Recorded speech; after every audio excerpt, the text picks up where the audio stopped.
that they may feel. And so even in our little babies, they could be 6 months, but if they don't want to go to Auntie May, don't send them. Don't force them. So you love your Auntie May, but you don't know what your Auntie May has been around, or what Auntie May have just finished doing, or what Auntie may have been possibly under the influence of, and that infant is saying, don't force it. Because the baby don't know Auntie May. All the baby knows is whatever that is in them that is motivating them to say no. Don't want to go to Uncle Joe. Don't want to go. And that don't mean that, listen, that don't mean call off from work and you can't take your babies to the babysitter. That means be extremely prayerful about who is babysitting. Okay? So that means everybody can't do the job. Everybody's not supposed to do the job. And everybody's not purposed to have guard over your children's lives. Okay, so that's the perceiver. That motivational gifts, they can in a higher grade. Say they're in not the baby. Say they're in elementary. They're in primary, and the substitute teacher comes in and they pick up on, we're gonna have a good day. We're gonna have a horrible day. They just know that. You just feel that. And you might have a friend who they mean. They just can say they can just discuss with certain people about this particular person. And steer clear. I would steer clear that one there. Which one? That one there. They just know some things, and it's not necessarily anything they can do about it. And sometimes as parents, we don't trust them, but they got more perception than you do, depending on what God has given them. So we need to be mindful. If you got a godly household, expect godly things to manifest even in your children. If you're praying for them every day, you laying hands on them, Lord, keep them, protect them, Lord, guide them, help them, protect them. And then when he instills them or endows them with something, then we almost beat it out of them, or we speak it out of them. I told you to do this, you're nothing, you do. No. That is not the way we speak in our godly houses. To our godly children, or to our children we desire to be godly. We don't want to force them to run the other direction by speaking things in the air that will follow them and nag at them and harass them when they got gifts. Okay? So, and then the perceivers in the body of Christ, we know what a perceiver looks like in our adults. We know that sometimes they look like prophets. Sometimes we know they are not the perceiver because the things that they're saying is not coming through. Okay, I might have said it a little fast and might have needed to be a little fast. But if you caught it, you caught it. Server. One who loves to serve others and work with their hands. So you got that one kid that could get a radio, and it'll be in pieces. And they're fascinated. They fixing the computer. They listen. They love to work with their hands. Then there are the servers that like to do hospitable things. That means they're concerned about, are you entreated? Would you like a glass of water? Now, it could be in the same household, and my children's father would say, I could be sitting somewhere for an hour. I could have a nice cold soda in my house, and I could be sitting with a friend and be talking in my own house, and I'll be drinking my drink, and if they don't say nothing, I might not even say nothing. I might not even answer. Because I'm thinking whatever you want, you just, okay, you can have it. I ain't thinking to withhold it, but it doesn't necessarily come as natural for me to say, can I get you? I'm not thinking, oh, yeah, go get one out the refrigerator. But my children's father, he could come from work and see me sitting there with a drink and be like, would you like something to drink? And I'm like, oh. And then I'm looking like I'm a rude host. I'm looking. But it comes natural. for certain people to provide a hospitable environment and to serve the people. Oftentimes, though we abuse them in the body of Christ, they're not appropriately or accurately refunded or rewarded, though God is our ultimate rewarder. But people do like to feel appreciated. Sometimes there just isn't enough money to cover the work that the server does behind the scenes. But a mentioning of a name could actually it could carry you another 6 months.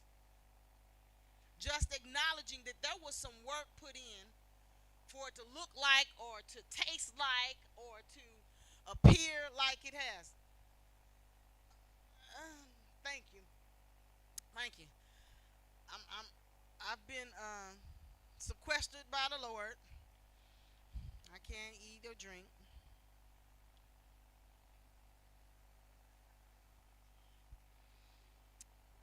Right. So, this beautiful bottle of water. Okay. So, yes, our servers serve because they're happy to do it. And they know they do it well. They know they can do it quick. And sometimes they get abused. So we have to be mindful of that. But that is a gift to be able to endure that. Because the wrong person served is your rice will be everywhere on the table. When they put that I wasn't trying to do that. When they put that plate down, your rice might be on your water gets because they ain't really in the right. Okay, when is this gonna be over? When do I have to? Where is someone? Where is the person that does this naturally? When you're talking about seeing a server in our youth, in a classroom possibly, or at home, they don't mind passing out putting the plates out. That's their favorite part. Or they don't mind washing the dishes. God, I hate washing dishes. Washing dishes. But there are some people that find peace, find resolve in that. Listen, I've counted it. I have literally counted. I can look at them dishes. I can look at them dishes all day long. And by the time I muster up the desire to actually just sick of it, I can go in there and it would have taken me 10 or 15 minutes. I have spent more time thinking about not doing it than I have about making sure the kitchen was clean. But then there are some people that are going there. They'll be done in 10 minutes, but they might find something else to do just because they're going to get it done. And they don't mind. And then they're getting peace sometimes, away from whatever the other distractions might be. And if you're looking for it in your little children, looking for who's the server in the household, who's the server in the children. And so that one that'll, you need your pocketbook, you can call all 5 of your kids and only the one gonna hear it. Ha! They'll go get it. Mommy wants somebody, go. Here, mommy, here's your pocketbook. But you can call all 5. You can call 3 names and nobody heard you. Everybody's busy. So, they under the table. They in the closet. They outside. They on the phones. Whatever. They gone. But that server, that one that wants to be pleasing and wants to get it done and doesn't mind it, they're the ones. So we can find out what our motivational gifts are, even though they're not yet dedicated to God. Okay. The teacher. So now the teacher, one who loves to research and communicate truth. Listen, sometimes you don't want to hear the truth. Sometimes we, in our foolish talk, in our nonsense period, it only lasts for a little while, hopefully, prayerfully. In our nonsense thinking, I don't want to hear to tell me a lie. You don't really want to lie. You really want the truth, but who you get it from sometimes matters in our heads. But I promise you that Balaam needed that donkey to talk. And it did talk. Why have you hit me 3 times? Quit hitting me. Don't you see that angel up there with that sword? That donkey was talking, wasn't he? That's Bible. Now, sometimes you think the Bible is not as literal as it actually is. But I am inclined to believe that donkey said, stop hitting me. You want to die? Walk forward. I'm staying here. And opened his mouth. That's what the word says. And so listen, if he can hear from a donkey, why couldn't we hear from a child? And if we listen to unrejuvenated, heathenistic aunties and uncles and cousins and brothers, why can't we hear from the man of God? Why can't we hear from a young person in their youth? If the Lord has given someone a word, we ought to be on the side of what is right, regardless of the source, because a drunk man can speak some truth and not be under the influence of the Holy Ghost like that, but could essentially tell you a truth. Okay? I don't mean everything coming out and spitting out your mouth when you're under several spirits. The devil will tell us some truths and some half-truths and some lies, intertwined. But the teacher, the one that has that teacher in them, they're going to research. They'll hear you. So when I hear the actors on the Nollywood movies, I hear you. Like, okay, so that means I understand and I'm going to listen. I don't know. It might mean I understand and I heard you, but I'm going to do my own thing. They might leave that part off. I have heard you. But the teacher will research. Going to ask some questions, even if they have to sneak. Even if they have to sneak and watch or sneak and call. But they're going to investigate. And then they're going to tell it. It's in them to tell it. Now, since they don't necessarily want a dirty slap, they might watch who they tell. They might tell a certain person. But they're going to tell it. But they really want the truth out. So if you're talking about in a classroom of children, or in your home, you go, you leave, you come back, something didn't happen. You want to know what happened, who you call on? Which one are you going to call that's going to tell you the truth? Samantha, come. You don't even want to hear from, you don't want to hear from Sally. You don't want to hear from Tom. You don't want to hear from Joshua. Samantha, tell me what's happened. Period. You already know where the truth's going to come from. They know it, they told it, they watched it, they saw it, and they're going to tell it. It might be the baby, it might be the eldest, it might be the one in between, but it's the one that's going to tell the truth. And then all of the other ones peering at them, peering at Samantha. Mad. Because the truth is going to be told by that one that's got to do it. Okay? The teacher, they're going to, in a classroom, if I go away, like right now there's no school. But if, in America, for me, it's summer break. God, and it starts back in the middle of August.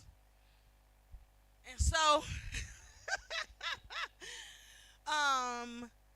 if I was to take off in the school year, when I come back, if the sub don't write it out, because high school changes classes every class period,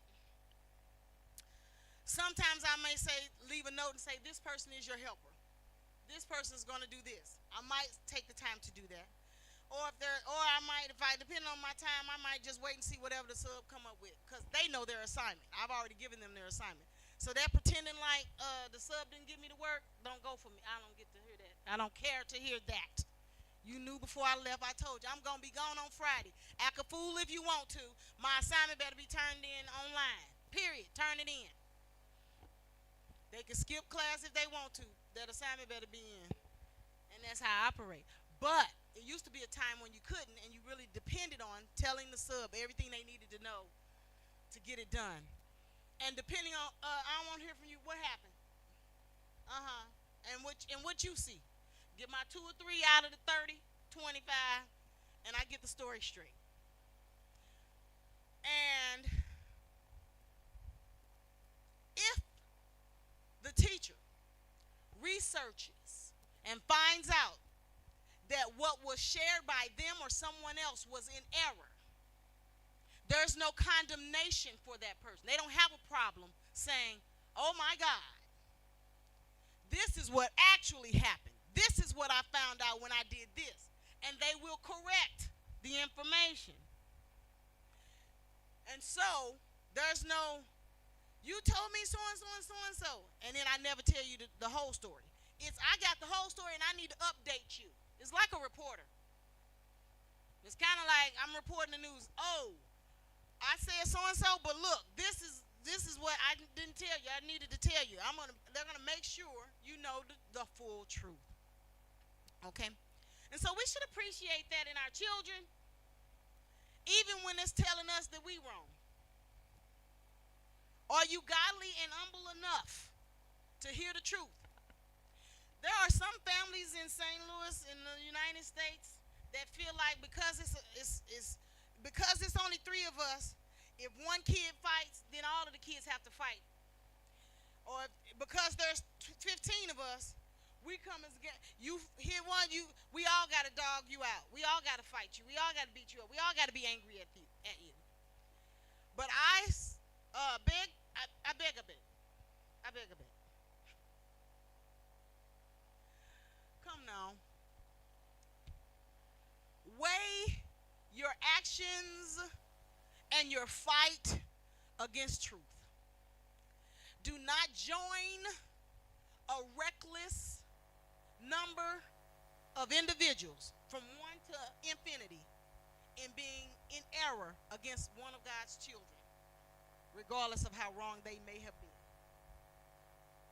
Their worst comes when you can pray about it. You can't think up enough evil or dirty work to get them like God can. You cannot get them back. You don't know how to repay them back. Besides that, you got payback for what you just did. And so when we sow all these wonderful things, all these great things, we reap a harvest of wonderful things. But just like we sow good things, when you sow just a small seed of dirty work, a small seed of revenge, a small seed of hate or error or ill, guess what you reap? A harvest of dirty work. A harvest of error, calamity, trauma. And do we not remember? Sometimes we don't remember. There's so many laws and scriptures. In Deuteronomy, the Leviticus, it's so much we can get caught up with and not remember that the sins of the father can visit the children. So while you didn't catch it, guess who's going to reap it? Do you really love your grandchildren? How much do you love your grandchildren? Do you love them or not to fall suspect and submit to ill behavior? Do you love them enough to be obedient? Even when it looked like everybody else is on a bandwagon, to join up and do dirty work, or to speak negatively or wickedly or to drum up curses. There is an instance for putting a curse, but I think it's on those that are doing from the pulpit, doing wickedness in high places. But I'm not sure where else it say you should be running around doing curses, because if you can't remember all the promises, you might not need to be focusing on practicing remembering all the curses. But that's just my take on it. The exhorter, one who loves to encourage others to live a victorious life. You know who to go to get that yes. You got a group of friends. You gonna party. We're gonna celebrate. I'm not. Did you invite Vic? Did you invite Vicky? I'm not inviting Vicky. She's a party pooper. You don't want to invite Vicky. You want to invite all of it. Yeah. You want your yes, girls. You want your yes. Yes. We celebrating. And the exhorter will exhort you into might exhort you into a problem. You're like, I should get this car. Yes. Let God do it for you. But you didn't sign your paper. God's name is not on that lease. Your name is on that lease. Did you ask God? No, you asked the exhorter. And the exhorter did what the exhorter does. Yes. Rah, go get it. God can do it for you. You can do it. Go get it. Yeah. God owns the cattle on 1,000 hills. This is just your cattle. This is just your cow, girl. Get your cow. Listen. The exhorter will lift you up. There is a place for them. Them, especially when they come from the jobs they come from. When they're coming from the home they just left. When they're coming out of relationships that they were in. When they're coming out of business deals that went sour or scam. There is a place for an exhorter.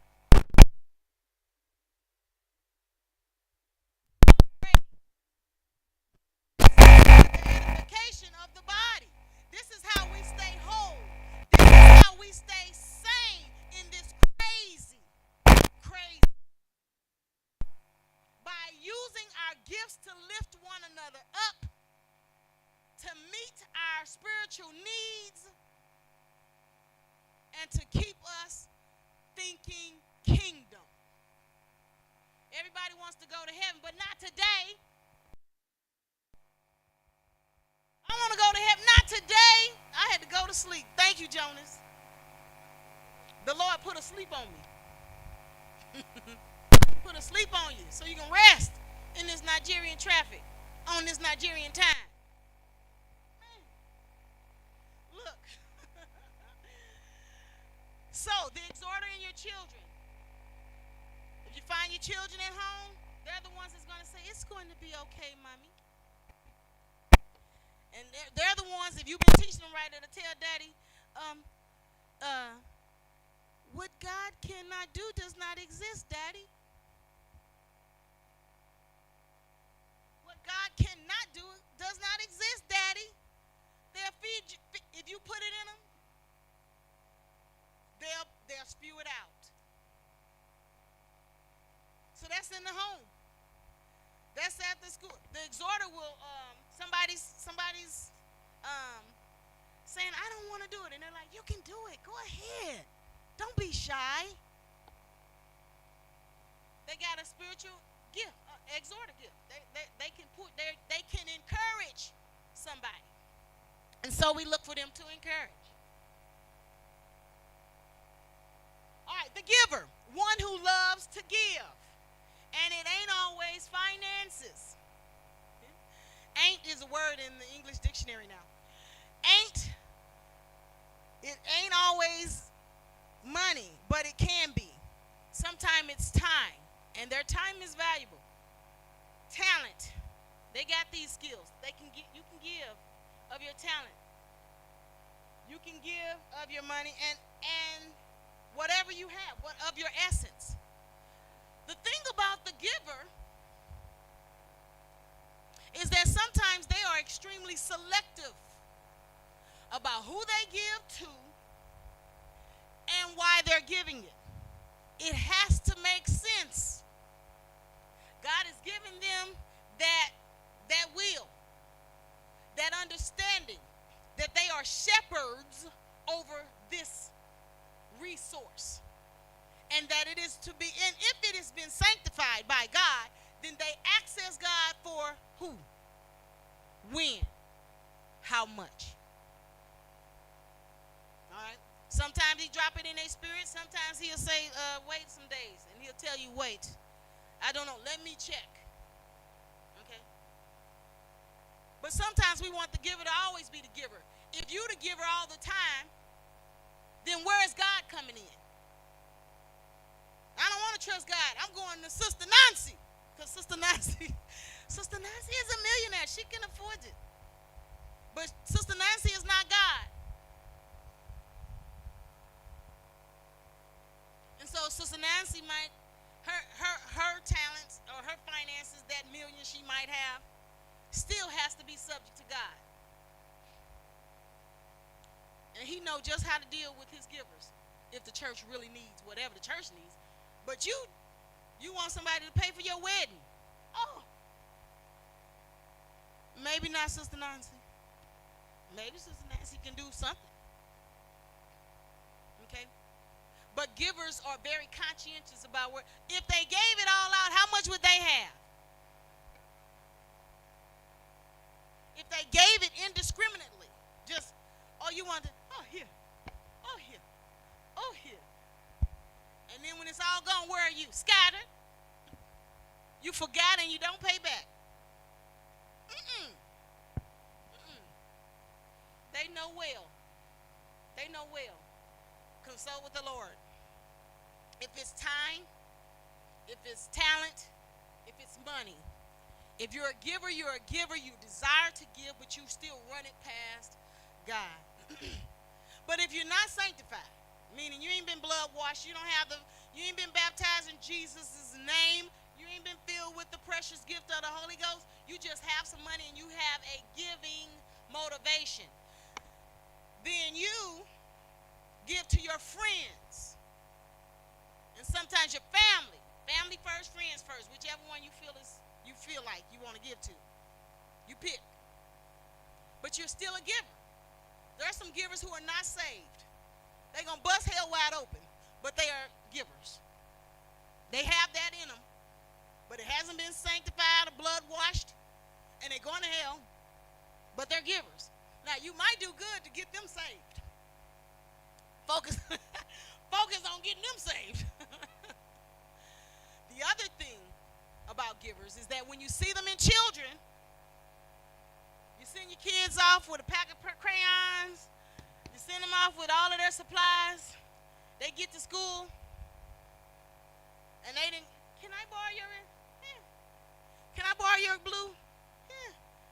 And they come back and they got 5 crayons instead of the 10 you sent them with.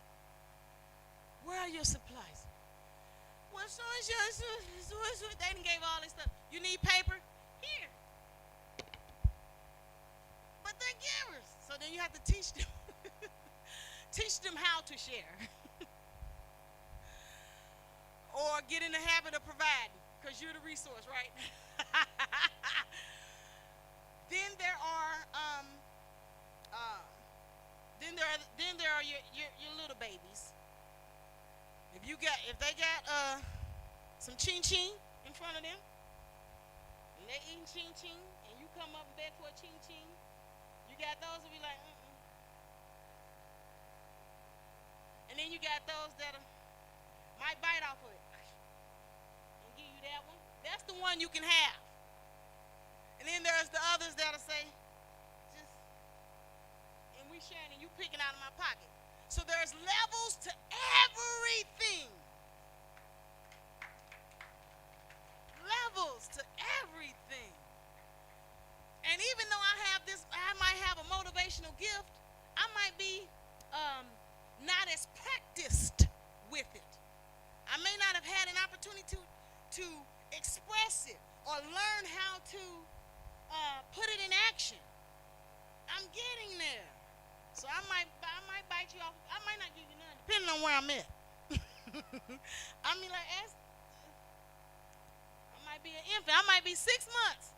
But I know that this chin on this table right here is for me. Go get your own. Or I might feel like I can share.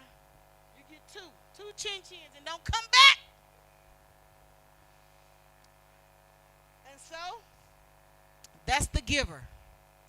It's in us in our beginnings. It's in us in birth. We're coming out with our motivational gifts at whatever levels they're at. All right, administrator, one who loves to organize, lead, direct, delegate. They call them bosses. They call them managers. Listen, if it don't get done, it was because I was absent. They make sure it gets done. As a matter of fact, they will step on toes to get it done. They'll get on your nerves to get it done. They may not even have been asked. But if it looked like it's a bunch of people and nobody's leading, guess who's going to arise? Somebody with a motivational administrative gift. They're going to, listen, let me tell you what, listen. Hey! Go this way and you do it so they're going to start bossing. They're just going to just start because it's going to grieve them in their spirits. Confusion, chaos, disorganization, unorganization, trauma. It's just going to look like, oh my God. Stop. Listen to me. This is how we can get it done. They're all about the end result. Get it done. They're bosses. But some bosses don't necessarily want to tell you. And then there's other bosses that want to tell you. Some bosses allow creativity. Get it done anyhow. Then there's other bosses. Who told you to do it that way? I wanted you to do it this way. Do this, and go back. Trash, rubbish, nonsense. But they still want it done. Okay? So administrators can be sorted out in your children. Who's the boss? It might be that baby. Is it the baby? You can't even hit them, and they know you can't hit them. They can get bossy. I'm the baby. Give me that. They take stuff from the big kids, run with it, throw it. They do all kind of stuff when they know they can't get hit because they're the baby. And then they grow up to be bigger kids that boss bigger kids. Then there are those that are the oldest child. And they know this game. They know how it's going. No, you do so-and-so. Mommy, so-and-so. I said do this. And they pretend like they telling on you so you can make you. Listen, bosses come in all ages. They come in all levels. They could be the middle child too. It doesn't matter. And you might have multiples. Those two always argue. Because somebody got to be the boss. Who's arguing all the time? You should do it this way. You should no, you have to do it. Just listen. Pick one. Any, meeny, miny, mo. Catch a tiger by the toe. You in charge on this one. Next time it's somebody else's turn to be the boss. Whatever. Okay. You say problem solved. You got two bosses in the place. Somebody got to be the boss, and you know that they have that gift. You don't want to diminish the gift in any of them. So allow them to express it. Give them a chance and a time to express their motivational gift. Okay. Compassion person. That mercy person. That gift is sorely needed in the body of Christ. That person understands or has experienced hurt on various or deeper levels than most. That means when the wounded come in, because this is the hospital, right? I'm coming here because I've been out there. I've been turned and twisted, lied to and cheated, dogged out, abused, mentally, physically, financially, sexually, emotionally. I'm in trouble and I'm coming to where they say the King of Glory resides. I need healing. I've been hurt and I I need somebody who truly understands that. And so that mercy person seems like they have the perfect conversation, the words to nurture the wounds. You can't think up enough. I ain't been through that much. Or the stuff that I've been through don't answer to that. But the stuff that that person has been through will speak volumes to that. We need you, people of God. Wherever you are, there is a purpose and a will, a plan for you to lift up the people of God. And if we submit to God, if we say, Lord, I am what I am. There's a song we used to sing in the States. It goes, I'm yours, Lord. Everything I got, everything I am, everything I'm not. I'm yours, Lord. Try me out and see if I can be completely yours. So whatever I've been through, there is a purpose for it. Somebody needs to know it. Somebody needs to hear my voice and feel what I felt and be able to speak to that so that the enemy does not run havoc in my life, in my midnight hour, telling me lies, telling me to quit, telling me to commit suicide, telling me to leave God, telling me that this ain't good for me, telling me that he's better for me, that one that I just left that was not good. I need my bills paid, so I'm going to go back. God forbid.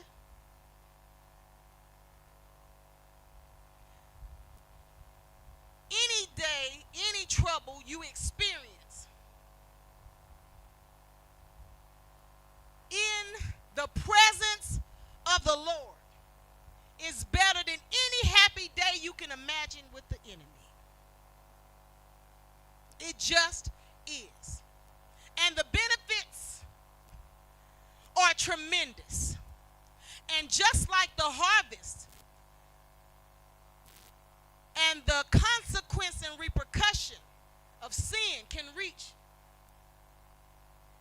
further down into your generations, so can the benefits of holiness and righteous living. It can reach.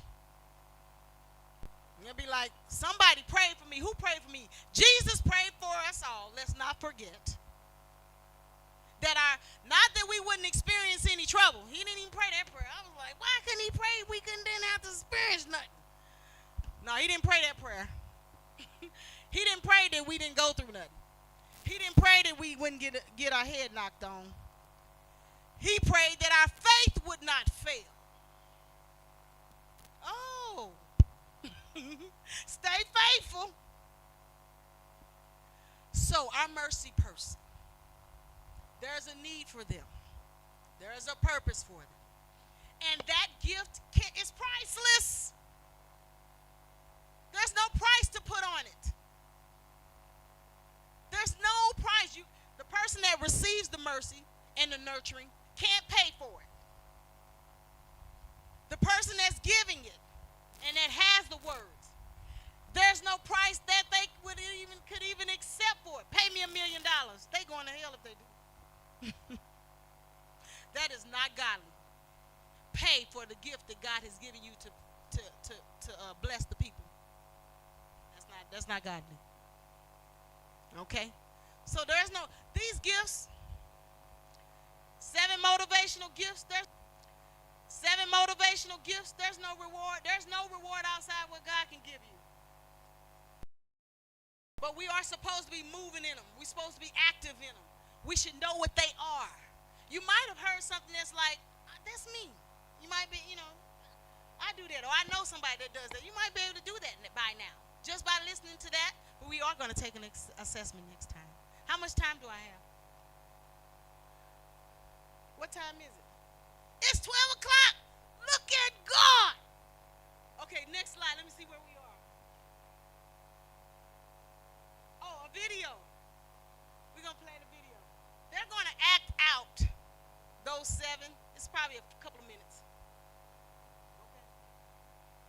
click on it. I don't know if it's got. We are in Nigeria. I forgot. I don't know if we should have internet though. You can click on the link above it or type that into the IP address box. 7 gifts for one issue. This is just one issue, and how this is how each of the gifts would respond to that one issue. Yep.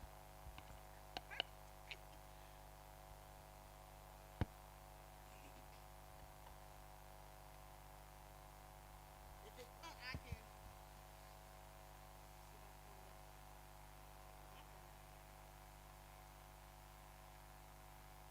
talk about. I can tell you what that looks like.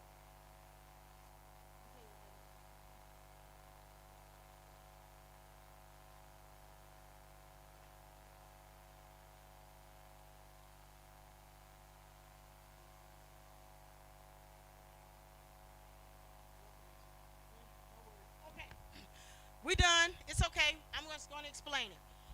Now they're talking about fixing breakfast or something, and how 7 motivational gifts. It's about 2 minutes, but I'm gonna talk about.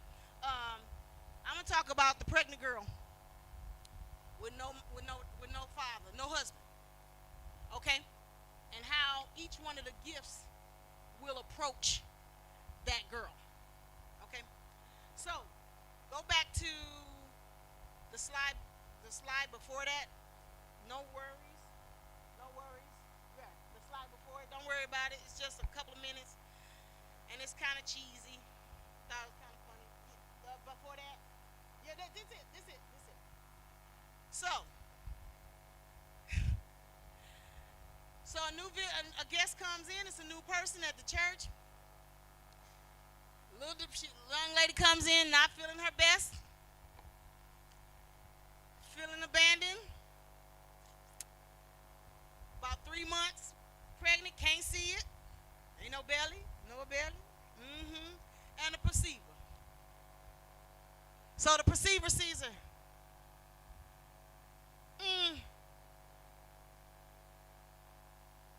Are you expecting?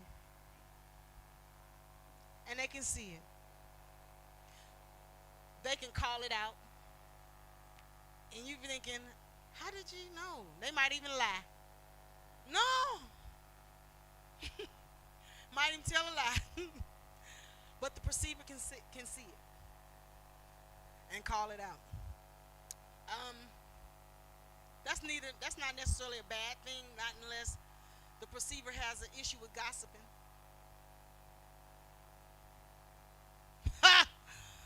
So just cause you balling and can see some things don't mean you're supposed to tell some things.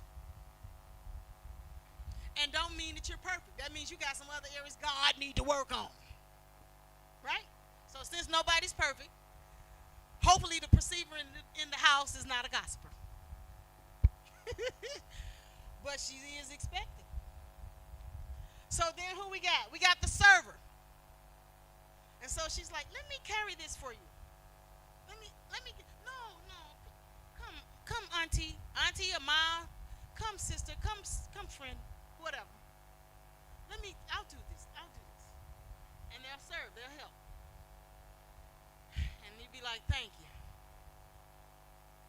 Then you got your teacher. And the teacher's gonna research where you can get some help from. We're gonna find some social services. I know someone who can do this. I know someone who has this. You say you need help. You need a car seat. You need this. I think somebody. Let me find out. I'm gonna see. I know somebody who, cause they always run. They talk. We talking. They investigate. They know everything. Most like something you would. They might even tell them who to stay away from. How you would respond. I would say how you would react or how you respond to that situation. Listen, they gonna tell you some truth. And they gonna know from experience. Hey guys, this month we're going to be doing more. But yeah, you should probably ask them for that. Yeah, not.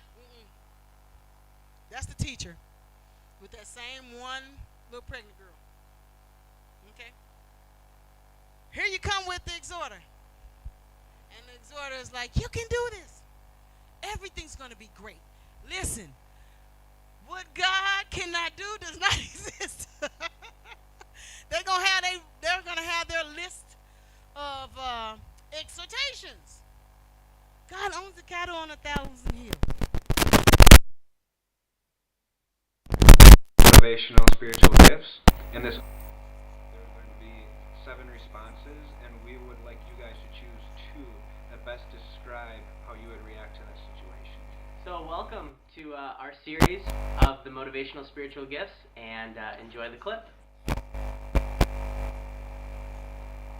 Oh, my dearest grandson, thank you for stopping. 2 responses that sound Most. most like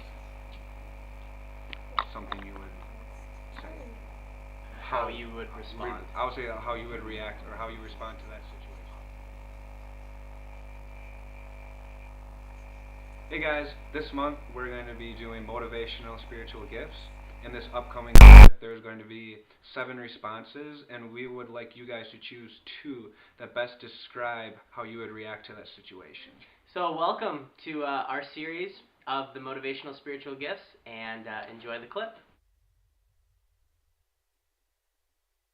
Oh, my dearest grandson, thank you for stopping over. I know how much you like apple pie, so I warmed up a piece for you. I made it with... You dropped your pie, Grandma!